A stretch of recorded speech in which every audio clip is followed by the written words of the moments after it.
우리 함께 선포기도를 하겠습니다. 하나님, 우리가 이렇게 선포하며 기도합니다. 그대로 이루어지길 원합니다. 치료될지어다. 만병이 다 치료되게 해주실 줄 믿습니다. 회복될지어다. 모든 삶이 회복되는 역사가 일어나게 주시옵소서. 복이 있을지어다. 복받는 심령들이 되게 해주셔서 주의 일을 기쁨으로 감당하는 하늘 백성 되게 해 주시옵소서. 충만할지어다. 가정의 사업의 모든 일에 넘치는 축복으로 가득하게 해 주시옵소서. 다스릴지어다. 세상을 다스리시고 내 자신을 다스리고 살아가게 해 주시기를 원합니다. 평안할지어다. 항상 마음의 평안과 은혜가 넘치게 하여 주시옵소서. 감사할지어다. 범사에 감사하여 하나님의 뜻을 이루고 살아가게 주시옵소서. 매일 삶이 기도하는 삶, 말씀대로 살아 하나님께 기쁨되는 삶 살아가게 해 주실 줄로 믿습니다. 예수님 이름으로 기도했습니다. 이 시간 성경책 위에 우리의 두 손을 얹고 믿음을 고백드립니다. 저는 예수 믿어 구원 받았습니다. 저는 예수 믿어 하나님 자녀 되었습니다. 저는 예수 믿어 천국 백성 되었습니다. 하나님이 주신 오늘 최선을 다해 살겠습니다. 말씀을 아멘으로 순종하겠습니다.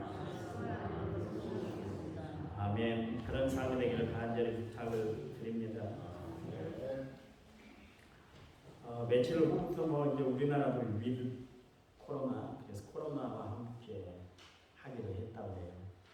여러분, 이런 시대에 코로나와 함께하는 것이 아니라 위드가, 그래서 하나님과 함께하는 시간을 가지시기 바랍니다. 예수 믿는 미국 사람들의 농담 가운데 하나는 뭐냐면 거북이 교인이다, 거북이 교인이다, 그런 말이 있습니다. 무슨 뜻이냐면 새는 9일 동안 먹지 않아도 살아갈 수가 있다고 해요. 개는 20일을 견디고요. 그런데 거북이는 500일을 먹지 않고 살아갈 수가 있다고 합니다. 뱀은 800일이고 곤충은 1200일을 그렇게 먹지 않아도 생존이 가능하다고 그렇게 보고하고 있습니다.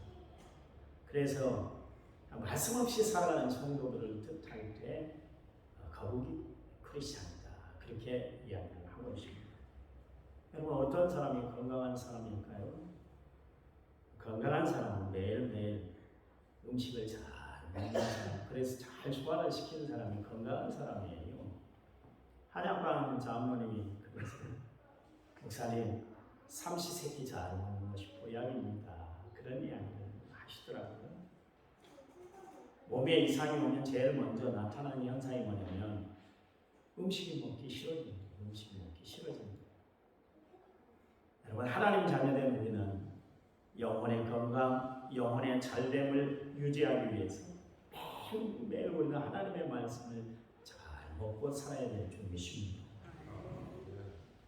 우리 남은 성결교회 모든 성도는 말씀에 갈급한 심령들이 다 되시기 바랍니다. 말씀에 삼하며 사세요. TV 연속극에 빠져서 사는 사람들이 종종 있는데 그 사람들은 자신들이 봐야 할 그 TV 연속극을 못 보면 안타까워요. 얼마나 안타까워하든지 재방송을 통해서라도 다시 봐요. 그래야 줄거리가 잡힌다나 연속극이 연결이 돼서 보는 재미가 있다나 그런 이야기를 하더라고요. 그런데 하나님의 말씀은 안 들어도 전혀 지장 없이 살아요. 몇 주간 하나님의 말씀을 듣지 않는데도 궁금해하지도 않고 어떻게 말씀이 증거되는지 그렇게 신경을 많습니다. 여러분, 주일 설교를 못 들으면 저희 집사람이 여러분 개개인에게 다 그 유튜브로 이렇게 방송된 걸 여러분에게 다 전송을 해주고 있잖아요. 그거라도 보셔야 돼요. 보셔야 돼요. 여러분, 하나님의 말씀을 가급하지 않는 사람, 말씀에 배고파하지 않는 사람, 말씀을 사모하지 않는 사람은 영혼에 어딘가 병들어 있기 때문에 그렇게 됩니다. 사람은 새끼 밥을 잘 먹어야 돼. 사람이 얼마나 밥을 좋아하는지 한 끼 밥만 굶어도 배고파 죽겠다. 그렇게 이야기해요. 죽음과 맞바꾸는 줄 알아요. 밥을 안 먹으면 죽는다는 걸 알기 때문에 배가 고프면 배고파 죽겠다 그러지 다른 이야기 안 합니다. 배고파 살겠다 그렇게 이야기하는 사람은 못 봤어요. 배고파 죽겠다 그렇게 이야기합니다. 목회 사회학자가 연구한 바에 의하면 매주일 그러니까 한 달 동안 교회를 안 나가면 하나님이라는 존재를 잊어버리고 살아간다. 그런 보고가 나온 적이 있어요. 백수로 살아가는 어떤 사람이 그런 이야기를 합니다. 그냥 아무 직장 없이 그냥 집에서 지내니까 3달, 4달 참 힘들더래요. 내 존재에 대해서 막 의구심이 들고 자기 자신에 대한 회의심이 막 들고 이렇게 인생 살아서 뭐하나 그런 생각이 막 들더라는 거예요. 그게 3, 4달 가는데 4달 딱 넘어서니까 그때부터는 일하는 것이 싫어져요. 쉬다 보니까 몸과 마음이 편한 곳에 적응이 되고 적용이 되다 보니까 오히려 일하는 것이 귀찮아진다. 그런 이야기를 한 것을 들었습니다. 신앙생활도 마찬가지입니다. 꾸준히 신앙생활에 나가는 것이 참 중요해요. 여러분 우리가 매일 하나님의 말씀을 먹어야 하는 이유가 있는데 왜 우리가 하나님의 말씀을 매일 먹어야 하는가? 하나님의 말씀을 통해서 우리는 죄를 깨닫고 회개하고 영혼을 깨끗하게 만들 수가 있기 때문에 우리는 하나님의 말씀을 매일 받아 먹어야 된다. 그런 이야기입니다. 여러분 하나님의 말씀을 통해서 우리는 충만한 기쁨을 누리게 되고 우리 영혼이 즐거움을 누리고 평안 가운데 살아갈 수가 있는 것입니다. 그러니까 우리가 영적인 삶을 살아가는 데 있어서 가장 중요한 영양분들이 하나님의 말씀에 다 들어있는 거예요. 다 들어있어요. 그런데 하나님의 말씀을 떠나게 되면 영적으로 무지해지고 피폐한 삶을 살아갈 수밖에 없는 것이죠. 요즘 사람들 가운데 최고의 이슈가 뭐냐면 건강입니다. 건강.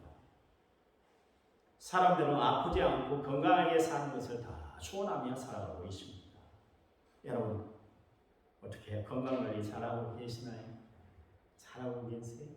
가끔 성도님들이 저에게 이야기합니다. 목사님 건강관리 잘하고 계시죠? 그렇게 물어볼 때가 있어요. 또 어떤 분들은 목사님 당뇨관리 잘하고 계세요? 그러면서 저의 건강을 무척 염려하는 그런 분들이 많이 있습니다. 이처럼 건강이 좋지 않으면 의사뿐만 아니라 주변에 있는 사람들에게도 관리를 받게 되는 것이 건강 문제인 것입니다. 그러나 진정한 건강 관리는 누가 하는 것이 아니고 내가 해야 되는 거예요. 내가.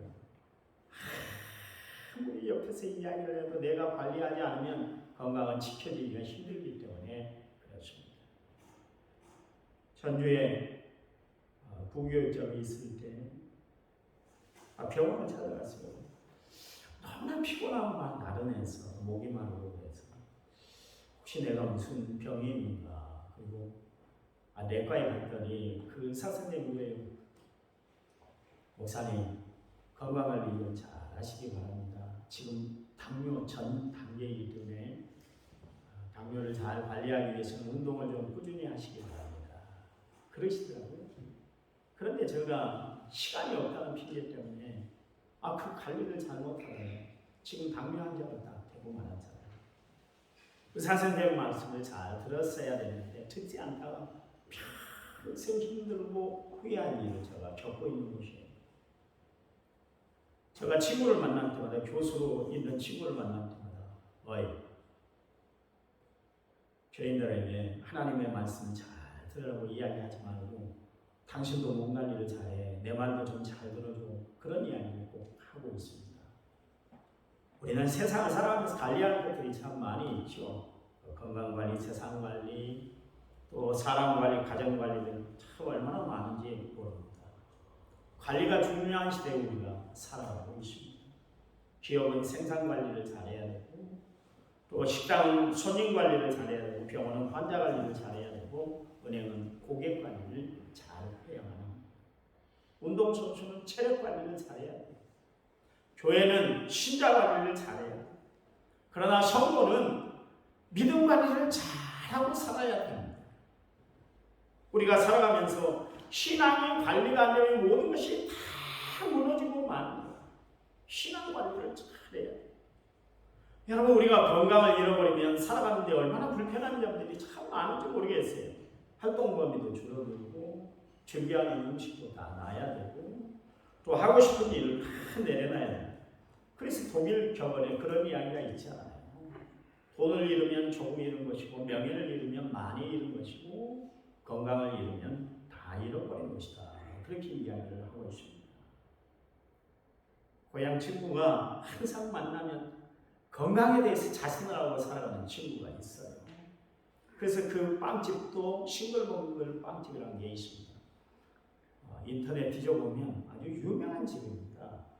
여수에 가면 반드시 들려야 하는 집 중에 하나가 싱글벙글 빵집인데 아마 우리 교회들 중에도 갔다 오신 분이 계시다고 해요. 저희 친구입니다.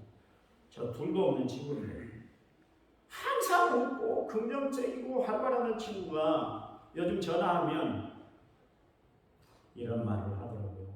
어이, 우리가 60이 넘어가고 70을 가까이 이제 70을 향해 가다 보니까 모든 것이 고장이 나서 여기저기서 소리를 치네. 아프다고 치료해달라고 그렇게 소리를 치네. 그런 이야기를 하더라고요. 건강할 때는 무심코 지나갔었는데 몸에 병이 찾아오고 몸이 안 좋아지니까 그때서야 정신이 바짝 드는 거예요.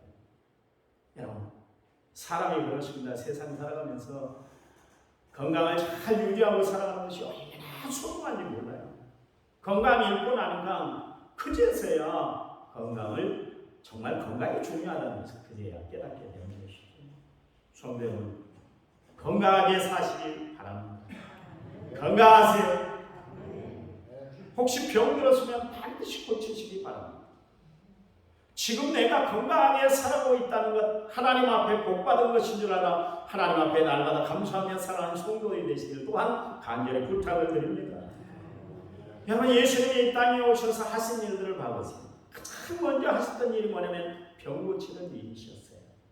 예수님께서 산상팔고 그 말씀을 증거하시고 내려오신 그 후에 그분이 즉시 행했던 것이 뭐냐면 문둥병자를 고쳐주셨어요. 그리고 귀신 들린 그 귀신을 다 쫓아내주시고 중풍병자를 고쳐주시고 소경의 눈을 뜨게 해주셨어요. 각색 병든 자들을 고쳐주셨어요.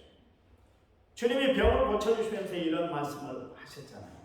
내 믿음이 너를 구원하시니 평안히 가라 그랬어요. 내 믿음이 너를 구원했다 그랬어요. 여러분, 우리가 구원받은 것은 내 영혼이 죄에서부터 사망에서 영적인 생명을 얻는 것, 그것도 구원이라 그렇게 말하지만 또한 우리가 병에서 고침을 받는 것, 노임을 받는 것, 그것도 구원이다 그런 이야기입니다. 어떤 사람이 옛날 왕들의 그 수명을 몇 살이나 살았는가 그것을 연구한 사람이 있었어요. 여러분, 왕은 어떤 사람입니까? 세상의 부귀영화를 다 누리고 살던 사람들 아닙니까? 그런데 살펴보니까 로마의 황제들의 평균 수명이 몇 살일 것 같아요? 몇 살일 것 같아요? 대충 한번 맞춰봐봐요. 몇 살이 됐어요? 네? 40대 거의 맞췄어요. 35살. 중국에서 불로초 또 불사약을 먹고 부귀영화를 누렸던 중국의 왕들은 39.2세였습니다. 우리나라 조선 왕조의 그 왕들의 평균 수명은 43세였습니다. 여러분 봐보세요. 동서고금을 막론하고 왕들을 봐보세요. 이 땅에 있을 때 가장 좋은 것 진상품만 받아서 먹던 사람들 아닙니까? 최고의 대접을 받고 살았던 사람들이 왕 아닙니까? 그런데도 정신적으로 고통을 당하고 스트레스가 막 쌓이다 보니까 수명이 짧아졌구나 그런 이야기입니다. 여러분, 인간이 좋은 것 먹고 맛있는 것 먹는다고 또 좋은 집에 산다고 오래 사는 것이 아니에요. 장수하는 것이 아니에요. 마음이 평화로워야 되고 도덕적으로 윤리적으로 선한 행동을 하고 살아야 그 사람이 마음의 평안을 유지하고 건강하게 오래 사는 것이에요. 그래요. 성도는 화려한 집이나 값비싼 음식에서 건강을 얻는 것이 아니라 하나님이 누리게 하시는 은혜 안에서 우리는 건강을 유지하고 살아가는 줄 믿으시기 바랍니다. 건강한 육체는 건강한 정신에서, 건강한 정신은 건강한 영혼에서 비롯되는 거예요. 여러분, 건강한 영혼은 어떻게 유지가 될 수 있을까요? 그것은 하나님과 바른 관계를 맺고 살아가는 겁니다. 여러분, 하나님 앞에 우리가 바로 살아갈 때 그 영혼이 잘 되고 병사가 잘 되고 건강한 축복을 누리고 살아가게 되는 것입니다. 오늘 본문은 사도 요한이 기록한 말씀인데요. 그 예수님의 제자 중에 가장 장수했던 제자가 바로 사도 요한입니다. 그 요한 상서를 기록할 그 당시에 그의 나이가 고령의 나이 90살이었습니다. 요한은 평생 복음 사역을 하면서 많은 영적 자녀들을 낳았는데 그 영적 자녀들을 생각하고 또 그들 위해서 기도하면서 얼마나 마음에 기쁨을 얻었는지 몰라요. 저도 그래요. 목회하면서 제가 가르친 제자들이 있습니다. 목회를 현장에서 하고 있는 제자들이 있는데 그들이 목회를 잘하고 있으면 제가 얼마나 마음이 기쁜지 몰라요. 제가 전도한 사람들이 장로가 되고 또 안수집사가 되고 또 그렇게 신앙생활 잘하는 것을 보면 저에게 얼마나 기쁨과 은혜가 끼쳐지는지 모르겠어요. 그런데 요한 사도에게 그 중에 한 사람이 있었는데 그 사람이 바로 가이오라는 사람입니다. 요한 삼서는 그야말로 가이오에게 쓴 편지입니다. 가이오를 생각할 때마다 요한 사도가 얼마나 기뻤던지 나는 사랑하는 가이오 곧 내가 참으로 사랑하는 자에게 편지한다 그러면서 시작하고 있습니다. 여러분, 가이오처럼 누구에게나 사랑스러운 존재에 사랑받고 살아가는 믿음의 성도들, 우리 남한상교회의 모든 성도들이 되시기를 간절히 부탁을 드립니다. 그 가이오를 하면서 사도 요한이 이런 이야기를 했어요. 내가 범사에 잘되고 강건하기를 내가 간구한다. 그렇습니다. 여러분, 이 세상은 건강한 자의 것이에요. 행복도 건강한 자의 것입니다. 축복도 건강한 자들이 누리는 것이에요. 천국도 건강한 자의 것이에요. 여러분, 영원히 병들면 그에게 천국은 그의 것이 아니에요. 심령이 병들면 아내도 사랑할 수가 없습니다. 병들면 권력도 명예도 영광도 다 나야만 되는 거예요. 여러분, 병들면 진수성찬이 무슨 소용이 있겠어요? 그렇잖아요. 아름다운 집도 내 것이 아니에요. 건강하게 살아야 돼요. 그러나 가장 중요한 건 육신이 병들었다 할지라도 그것은 고칠 수 있고 이겨낼 수가 있고 살아갈 수가 있어요. 그러나 가장 중요한 것은 신앙이 병들면 안 되는 거예요. 여러분, 몸이 병들면 어떻습니까? 입맛이 떨어지잖아요. 그렇잖아요. 어디에 움직거리는 것까지 싫어지는 것이 몸이 아프기 때문입니다. 만사가 귀찮아요. 마찬가지예요. 신앙이 병들면 은혜도 떨어지고 교회 나가는 것이 싫어지고 하나님마저도 귀찮은 존재로 여겨지게 됩니다. 보세요. 신앙이 병드니까 기쁨도 평안도 감사도 은혜도 다 사라지잖아요. 그렇죠? 오히려 원망과 불평이 샘솟고 비난과 비판에 목소리만 높여지는 것을 알 수가 있습니다. 여러분, 신앙이 병들었다는 것은 우리가 시험 들었다는 걸 아니겠습니까? 아담이 하나님과 함께할 때 건강을 유지하고 살았습니다. 그러나 그가 마귀의 게임에 빠져버리니까 결국 어떻게 됐어요? 하나님의 명령이 부당하게 여기게 됐습니다. 하나님이 나에게 다 주셨으면 좋은데 선악을 알게 하는 동산 한가운데 있는 선악과는 왜 금했을까? 하나님의 무슨 뜻이? 아니, 마귀의 얘기를 들어봤더니 하나님과 같이 되는 것을 하나님이 두려워해서 선악과를 따먹지 말라. 아니, 그거 따먹는다고 내가 어떻게 변해? 그거 따먹는다고 내가 어떻게? 하나님 주시면 다 주시지 왜 하나를 남겨두셨어? 그 하나 때문에 신앙이 자꾸 떨어지기 시작을 했어요. 그래서 그의 마음에 원망과 불평이 샘솟기 시작했습니다. 하나님이 그 많은 것을 다 누리게 했음에도 불구하고 그 한 가지 근무한 것 때문에 마음의 서운함이 찾아와서 원망과 불평이 쌓이고 나갔다. 인간이 그래요. 여러분, 많은 것들 때문에 우리가 시험이 들고 원망하고 불평하고 살아가는 것이 아니에요. 여러분, 광야 생활했던 이스라엘 백성들을 보세요. 광야 생활 내내 하나님이 얼마나 그들을 기적적인 역사로 이끌어 주셨어요. 모든 것을 다 체험했잖아요. 그러나 그들에게 물이 하나 없다는 것 때문에 그들은 늘 원망하고 불평했던 것을 알 수가 있습니다. 사막을 횡단하는 한 사람에게 어떤 기자가 물었습니다. 사막을 횡단하면서 가장 힘든 것이 무엇이었습니까? 아마 기자는 날씨와 살인적인 더위, 심한 온도차, 그리고 척박한 여행 여정 이런 것들을 아마 생각하고 물었을 거예요. 그런데 답은 의외로 간단했습니다. 그건 뭐냐면 늘 걸어갈 때 신발 속에 있는 모래알이었습니다. 그런 이야기를 했어요. 그 작은 모래알 때문에 사막을 걸어가는데 얼마나 신경이 쓰이든지 그게 불편했다. 그런 이야기. 여러분, 사람이 세상을 살아가면서 그래요. 큰 것 때문에 우리가 시험이 들고 그렇게 살아가는 것이 아니라 작은 것 하나 때문에 우리가 시험에 든다. 그런 이야기. 어떤 교회 권사님이 교회에서 시험이 들어서 한 달 동안 교회를 안 나갔어요. 이유가 뭔가 봤더니 그날 목사님이 예배 끝나고 교인들을 다 인사하고 그렇게 다 접견을 하는데 자기한테는 눈길도 주지 않고 인사도 안 하고 악수도 안 하더라고요. 그게 시험이 들어서 교회를 한 달 동안 쉬었대요. 권사님. 여러분, 사람은 작은 일 하나에 그렇게 시험이 들기 마련이에요. 저는 그렇게 목회를 하려고 될 수 있는 대로 우리 교인들이 시험 들지 않죠. 그러다 보니까 목사님은 우유부단해 이렇게 말하셨다가 저렇게 또 말도 돌리고 그래. 영적인 파워가 없는가 봐. 기도하셨으면 확 밀고 나와 버리시지. 왜 저렇게 교인들 눈치만 보고 계실까? 저희 집에서는 저 눈치 하나도 안 봐요. 얼마나 엄한지 몰라요. 근데 교인들만큼 그렇게 안 보고 혹시 시험 교회 와서 시험. 제가 이전에는 몰랐어요.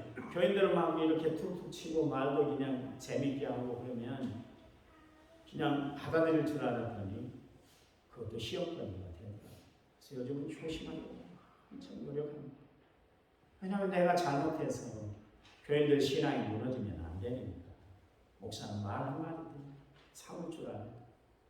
행동 하나도 조심합니다. 그래서 성도들의 영혼을 살리고 성도들이 올바로 신앙생활을 할 수 있도록 인도하는 그런 지도자가 목사예요.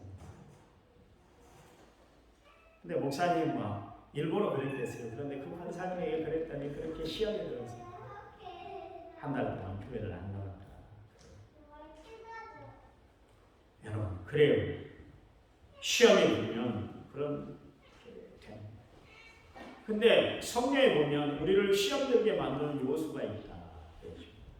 요한일서 2장 16절 말씀에 이는 세상에 있는 모든 것이 육신의 정욕과 안목의 정욕과 이생의 자랑이니 다 아버지께로부터 온 것이 아니고 세상으로부터 온 것이다. 그러니까 우리의 신앙을 떨어뜨리게 하는 것, 우리의 신앙을 병들게 하는 요소가 세 가지가 있다. 그런 이야기입니다. 첫 번째, 육신의 자랑이다. 여러분, 우리가 육신의 자랑에 빠져서 살아갈 때가 있어요. 그래서 건강을 자랑하고 재산을 자랑하고 지식을 자랑하고 자신의 잘남을 자랑하고 살아갈 때가 있어요. 성도 여러분, 우리는 육에 매여 살아가는 사람들이 아니에요. 우리는 육에 매여서 살아가는 자들이 아니라 성령에 붙들려 살아가는 하나님의 사람들인 줄 분명히 기억하시기 바랍니다. 겉사람은 언젠가 다 쇠하게 돼 있어요. 속사람이 강건해야 되는 거예요. 사실 우리의 육체에 자랑할 것이 뭐가 있던가요? 우리가 이 나이 먹도록 살아왔는데 육신에 대해서 자랑할 것이 뭐가 있어요? 아무것도 없어요. 솔로몬의 고백처럼 다 헛되다 그랬어요. 그 목사님들이 목회를 하려면 박사학위가 있어야 됩니다. 그래서 미국에 가서 공부도 안 하고 한국에 있으면서 미국 대학 박사학위 아주 나와요. 왜냐면 교인들이 다 요즘은 뭐 석박사 수준이니까 최하가 뭐 고등학교 이상 졸업이니까 그 수준에 맞추려면 또 교인들이 또 목사님을 초빙을 하는데 그걸 봐요. 저희 출신교회 목회자를 새로 청빙을 했습니다. 한 번은 그 교회 수석장님 전화가 왔어요. 목사님 출신교회니까 후임을 잘 정해야 되니까 목사님이 좀 좋은 사람 이 중에 한 번 선발을 해주세요. 그러더라고요. 전화를 했어요. 전국에 있는 목사님들, 친구 목사님들한테 이분이 어떻습니까? 성향이 어떻습니까? 그랬더니 좋다고 그래요. 그래 그분을 추천을 했어요. 누구를 뽑은지 아세요? 영국에서 박사학위 받은 목사님을 뽑았어요. 근간에 우리 동서 둘이 장문다면 목사님이 너무 신학적으로 설교하니까 성도들이 말씀 듣기가 너무 거북하다 그런 이야기를 합니다. 교회가 그러다 보니까 다 박사학위를 달라고. 여러분 목회하는데 죄송한 이야기. 저는 박사도 안 땄고 석사입니다. 그 유명한 우리나라에서 유명한 미랄 선교회 단체를 이끌고 있는 목사님 그런 이야기를 했어요. 목회하려면 대학원만 나와도 된다. 맞는 이야기입니다. 공부를 많이 하면 좋죠.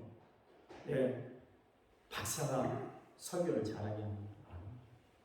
우리나라에서 유명한 교회, 큰 교회들 목사님들 보면 정통으로 박사를 받은 사람들 아니에요. 그런데 목회 잘합니다. 괜히 그것을 가지고 자랑하고 싶어서 그게 목회의 타이틀로 그렇게 내세우고 자랑하고 싶은 거 있겠어요. 여러분 우리는 육신을 자랑하고 사랑하는 것이 아니라 하나님을 사랑하고 사랑하는 성도들이 되어야 주님이십니다. 안목의 정욕이라고 했습니다. 왜 사람들이 죄를 지을까요? 눈으로 봐서는 안 될 것을 보고 볼 것을 제대로 보지 못하고 살아가기 때문에 죄를 짓고 죄를 안고 살아가기 때문에 그래요. 사람들은 대체적으로 눈을 통해서 죄를 범하게 되어 있습니다. 그런데 이 정욕이란 인간이 가지고 있는 육신의 욕심이 만들어내는 것입니다. 정욕은 세상이 가져다주는 인간의 큰 욕심이 바로 정욕이에요. 여러분 세상 욕심은 끝이 없어요. 그래서 성경은 욕심에 대해서 우리를 경고하고 있는데 욕심이 잉태한 즉 죄를 낳고 죄가 장성한 즉 사망을 낳는다. 우리는 세상 욕심을 구하고 살아가는 사람이 아니라 하나님의 은혜를 구하고 하나님의 역사를 바라보고 항상 자족하는 비결을 배우고 살아가는 성도들이 되시기를 간절히 부탁을 드립니다. 세 번째 이생의 자랑. 사람들은 누구나 잘난 맛에 산다고 그러잖아요. 그래서 항상 자랑의 자신을 노출시키고 싶어하는 것이 인간의 모습입니다. 자랑거리가 있다는 것은 자신에게 자부심이 있다는 것이고 또한 삶의 활력소가 될 수가 있을 거예요. 그러나 어떤 것도 과하면 문제가 되는 거예요. 자랑도 과하다 보면 하나님의 은혜를 벗어날 때가 있기 때문에 그렇습니다. 바울 보세요. 바울이 뭐라고 그랬냐면 고린도전서 1장 13절 말씀에 31절 말씀에 자랑하려면 자기처럼 부득불 주 안에서 자랑하라. 그래죠. 바울이 어떤 사람이에요? 삼층천을 다 먹고 온 사람, 신비한 체험을 다 체험했던 사람이 바울 아닙니까? 그런데 자신의 자랑거리는 다 십자가에 못 박아버리겠다 그렇게 이야기를 하고 있습니다. 그러면서 바울 사도는 나는 오직 예수 그리스도만 자랑하고 살겠다 그렇게 이야기를 했습니다. 성도 여러분, 세상에 어떤 것 붙들고 살아가지 마세요. 오직 변함없으신 예수님만 붙들고 살아가시기 바랍니다. 여러분, 우리의 육신의 건강뿐만 아니라 우리의 정신의 건강까지 그리고 우리의 영혼의 건강까지 관리해 주실 분 오직 예수 그리스도 하나님 성령님 말씀뿐인 줄 믿으시기 바랍니다. 그래서 그 건강을 잘 유지하고 살아가면 여러분 하나님이 주신 건강을 잘 유지하고 살아가는 믿음의 성도들이 다 되시기를 간절히 부탁을 드립니다. 건강한 믿음 생활은 어떻게 관리가 될까요? 두 가지. 디모데전서 4장 5절 말씀에 하나님의 말씀과 기도로 거룩해진다 그랬습니다. 여러분 날마다 다 기도하세요. 나는 성도들이 기도하지 않는 모습 보면 도대체 이 험난한 세상을 어떻게 살아가고 있을까 걱정이 돼요. 또한 성도들이 말씀을 붙들고 살아야 되는데 말씀 붙들지 않고 도대체 무엇을 붙들고 살아갈까 생각하면 내 마음이 불안해져요. 오늘 우리 남은 성결교회 모든 성도들은 하나님의 말씀과 기도를 통해 영혼의 건강뿐만 아니라 육신의 건강도 유지하고 살아가는 성도들 관리가 잘 된 성도가 되시기를 간절한 마음으로 부탁을 드립니다.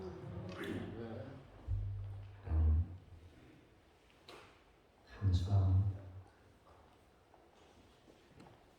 우리의 삶 전체가 하나님 영광 위한 일인 것을 알아 주님 앞에 날마다 감사하고 찬양하고 기뻐하고 하나님이 주신 거룩한 은혜로 우리의 육신의 건강뿐만 아니라 마음의 건강, 영혼의 건강을 잘 유지하고 살아가는 저희를 되도록 도와주시옵소서. 병 때문에 고통 중에 살아오는 성도님이십니다. 하나님 치료의 방선을 바라요. 머리끝에서 발끝까지 건강할지어다 건강케 하여 주시옵소서. 평안할지어다 평안케 하여 주시옵소서. 은혜로울지어다 은혜로운 삶을 살아가도록 축복해 주시옵소서. 바라기는 이 시간도 하나님 앞에 기도하는 성도들, 이 성도들 마음속에 하나님의 놀라운 역사와 섭리가 함께해 주셔서 한동안 믿음으로 승리하는 아름다운 성도들이 될 수 있도록 축복해 주시옵소서. 이제는 길로 진리요 생명 되신 우리 주 예수 그리스도의 은혜와 하나님 아버지의 지극하신 사랑과 성령님 위로 교통의 충만한 역사가 오늘 말씀을 받은 모든 성도들 위해 이제부터 영원토록 함께 하시기를 간절히 축원하옵나이다.